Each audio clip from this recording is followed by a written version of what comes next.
Hello, everyone. This is Todd Hagstette from the English department at University of South Carolina, Aiken. And the topic of this workshop is active reading. Active reading. Actually, you know what? Let's scratch that. And instead, I want to call it aggressive reading. I like that better. It sounds a little bit more badass, and it's a little closer to what I'm going to be encouraging you to do. Because you see, aggressive reading is one of the most important skills that are going to allow you to be successful as a college student and as a reader at the collegiate level. It is the kind of comprehension that your professors are going to expect from you in reading the assignments that they give you. And frankly, getting to that level of comprehension is about a little bit more than just being active or alert as you're reading. It's about attacking the text. It is about violently tearing it apart in order to get every ounce of meaning out of it. And therefore, I like to call it an aggressive reading strategy. And I'm going to be teaching you a little bit about how to do it. Now, before we get started, I should mention that the content of this workshop is coming out of an article that I wrote many, many years ago for a book called Present Tense: Contemporary Themes for Writers. It is edited by Lee Balknight and Brooke Rollins and was published by Cengage Wadsworth. My essay in that piece is, fittingly enough, titled Aggressive Reading Won't Kill You, No Matter What Mark Twain Says. So I guess to start, we should talk about the title and where it comes from. What does Mark Twain have to do with any of this, and why is there some kind of threat of being killed over aggressive reading? Well, this is a reference to Mark Twain's very famous novel, Adventures of Huckleberry Finn, the story of a boy and a runaway slave seeking out freedom and escape from their oppressive life by drifting down the Mississippi River on a raft together. But this is the content of the book. The plot is not really the point here. What I'm referring to more specifically is a passage that occurs at the beginning of the novel. Before the story even begins, Mark Twain offers this passage to the reader. Notice, persons attempting to find a motive in this narrative will be prosecuted. Persons attempting to find a moral in it will be banished. Persons attempting to find a plot in it will be shot by order of the author. Now, this is obviously comedic. It's obviously false modest. It is a proclamation that encourages readers to glance at this text very lightly, with no attempt at subsurface penetration of the language. It urges the reader, in other words, to read passively. Twain is obviously being facetious here, as he often was, but most readers, many student readers, take this notice to heart in everything they read. Whenever they approach academic reading, they take it seriously when it comes to how they process things. They follow Twain's advice to the letter in failing to consider the overriding meaning or theme of a text, by failing to think about the author's intentions or the larger context that leads to the writing, by failing even to consider the basics of the language itself. In short, they fail to recognize the connection between aggressive reading and good writing. Reading in this way is perhaps the most overlooked and disregarded step in the writing process. But without aggressive reading at the launch, your paper is going to drift as aimlessly as a raft on a river. See what I did there? The good news is, though, with a few simple and frankly obvious techniques, any student can learn to read more carefully, engage with the text more thoroughly, comprehend the overall meaning more completely, and thus end up writing about that text more successfully. And that's what your professors are looking for. So here are the techniques. The value of discomfort is the first. The first thing you need to do to begin the aggressive reading process is to get uncomfortable. And yeah, I said uncomfortable. Now, I'm not talking about this. I'm not talking about being uncomfortable while you're reading in this way, or for God's sakes, in this way. But one of the major problems that many students encounter in their studies is they attempt to handle their school reading the same way they would read something for pleasure. So opening up a book in the bath while you're sprawled out on the beach, or the perennial favorite, in bed, are fine ways to read airport fiction like spy novels or romances. It's a fine way to read a magazine. It's a perfectly fine way to scroll through texts or social media messages. But when it comes to active, retentive reading, you need to set the scene a bit more seriously. Get yourself to a desk. Get yourself in a quiet room. Have pen and paper nearby. Sit up straight and really focus on the task at hand. This is the starting block of aggressive reading. Think about it this way. Think about it in terms of baseball, if you like. The difference between reading for pleasure and aggressive reading is like the difference between playing catch in the backyard versus practicing in spring training as a pro ball player. Now, playing catch in the backyard is fun, it's relaxing, but at the end of the day, it doesn't really do anything to build your skills. Conversely, even the best of the best pro ball players have to drill and work relentlessly to build and maintain those skills. They have to practice and always stay focused on building into the ball players that they are. This is the same thing that happens with your reading, with your academic reading. You have to be aware of developing those skills and attacking in a certain way. So play catch on your own time. Get out of the backyard hammock and sit down at a desk in a quiet room and be ready to really focus on the task at hand, because that's where comprehension is going to begin. Number 2, beating your promiscuous mind.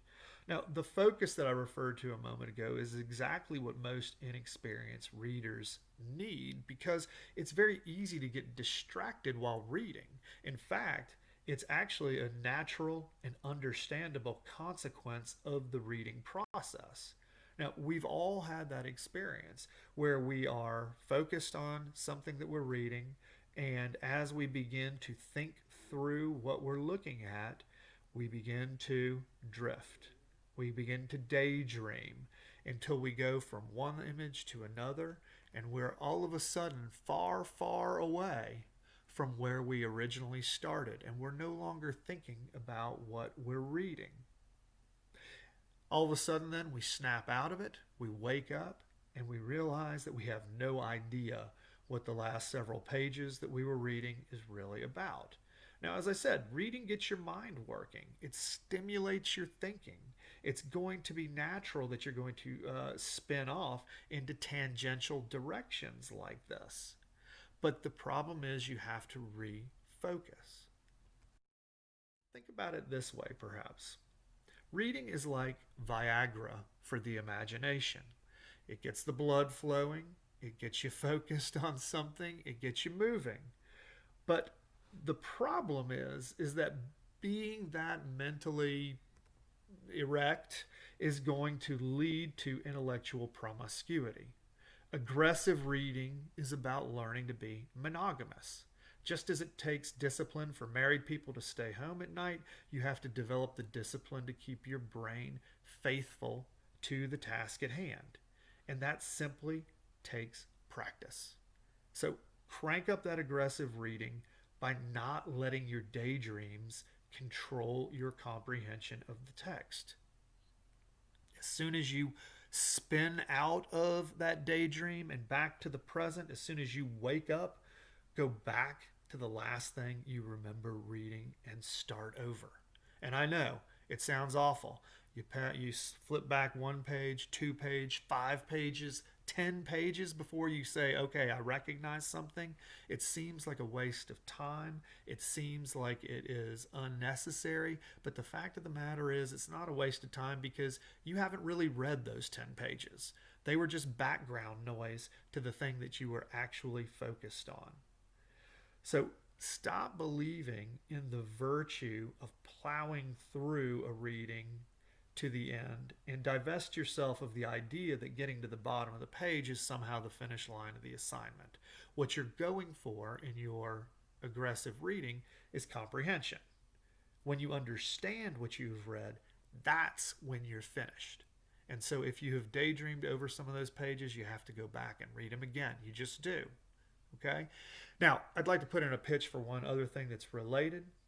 I'd like you to think about making peace with reading slowly.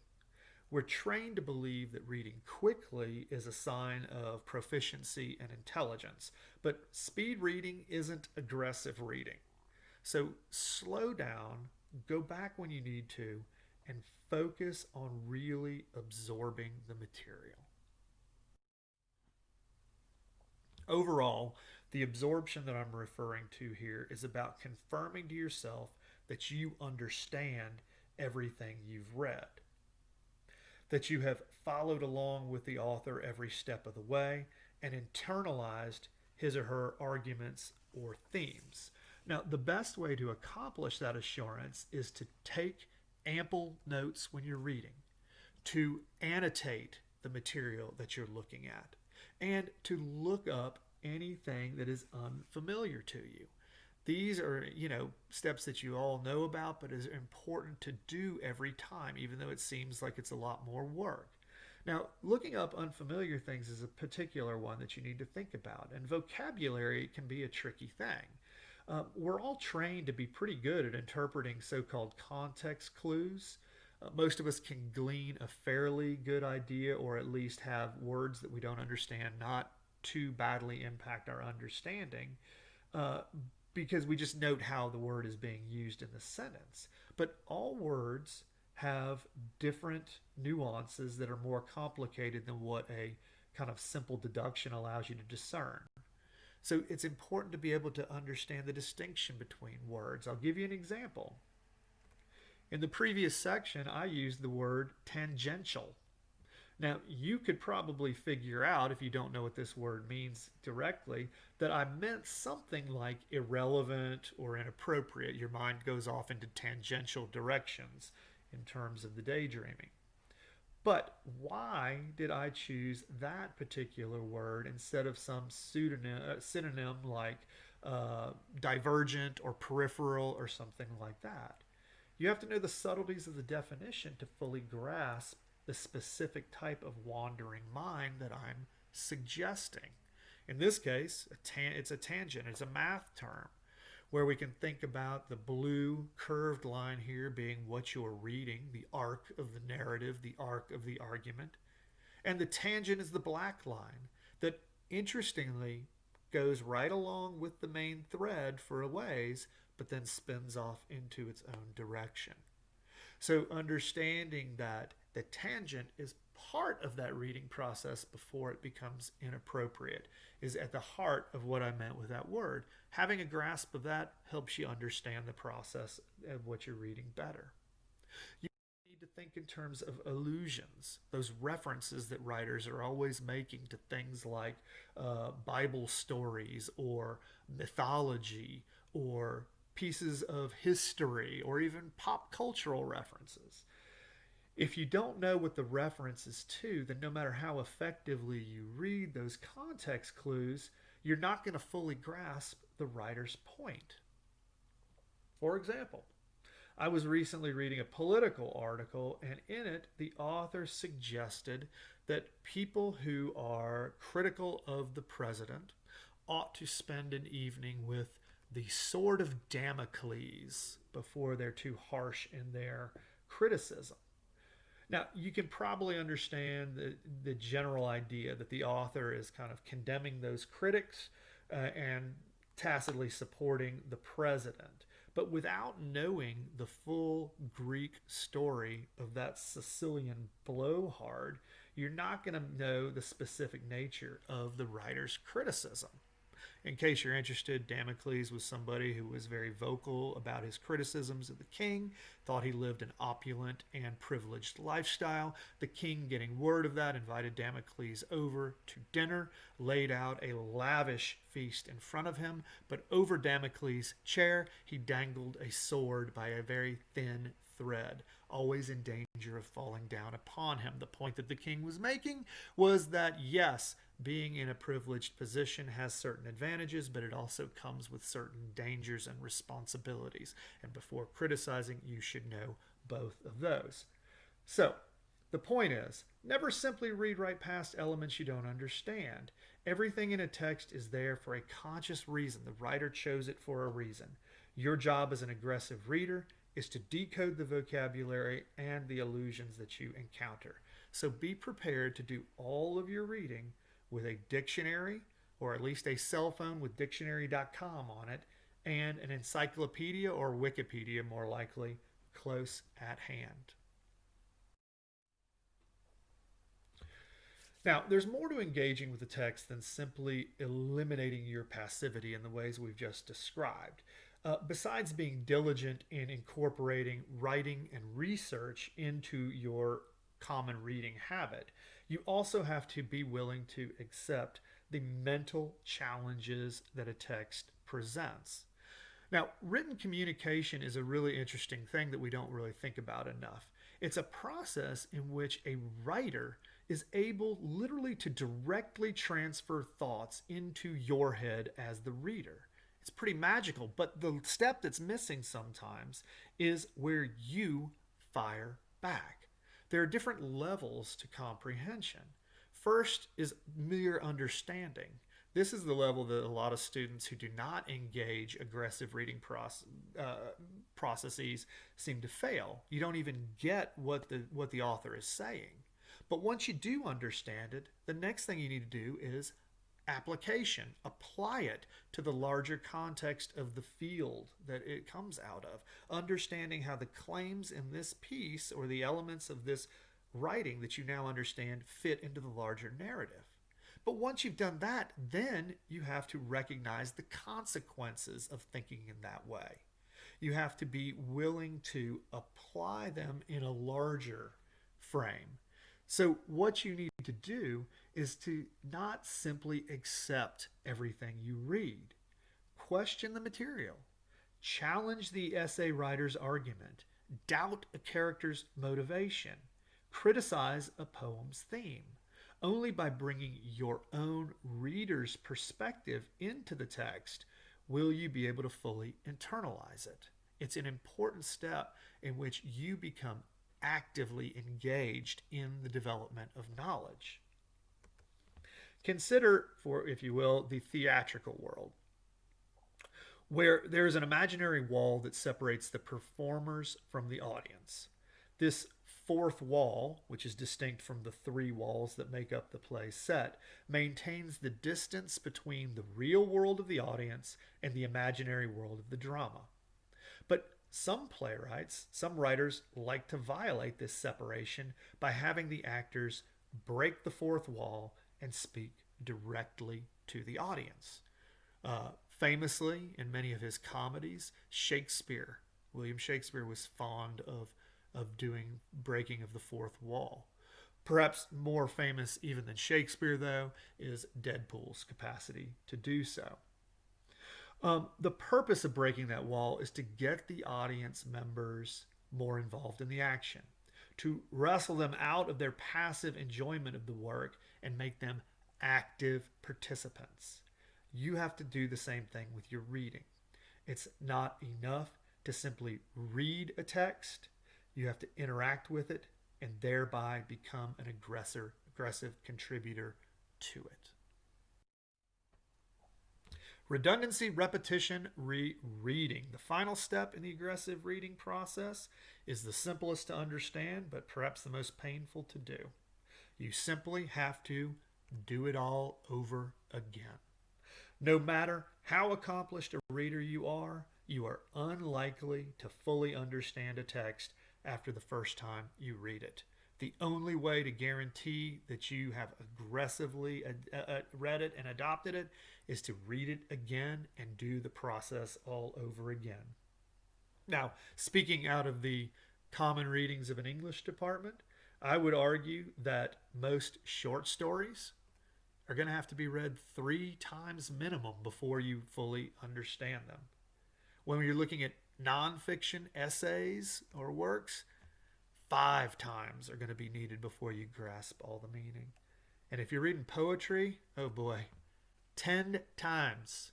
You got to read a poem at least 10 times before you are fully capable of understanding everything that you have read.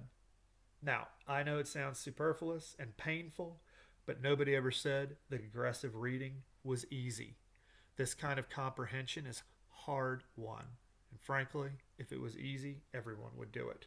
It is only through repeated immersion in the text that you will gain the kind of focus you need, ensure that your notes and research are complete, and guarantee that you have completely questioned the material in full. Now, if you don't believe me, just give it a try. Just once. Just try it and see.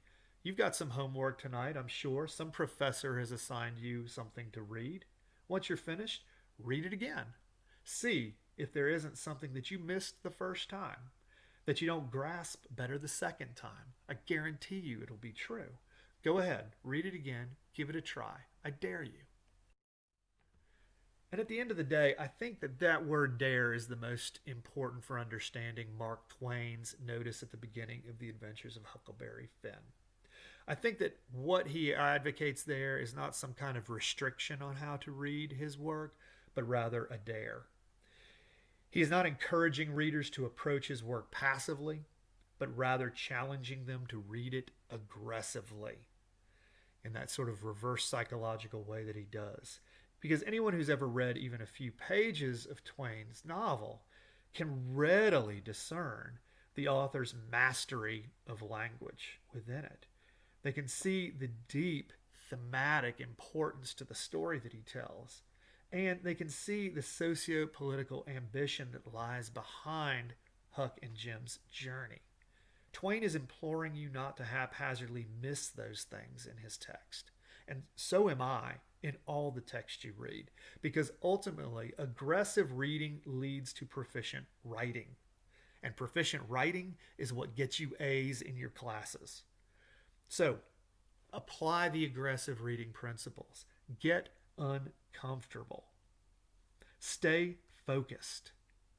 Take notes and look up those unfamiliar things. Question the material and reread the text. Put your pole in the water and guide your raft confidently down the treacherous waters of the aggressive reading process. I promise it won't kill you.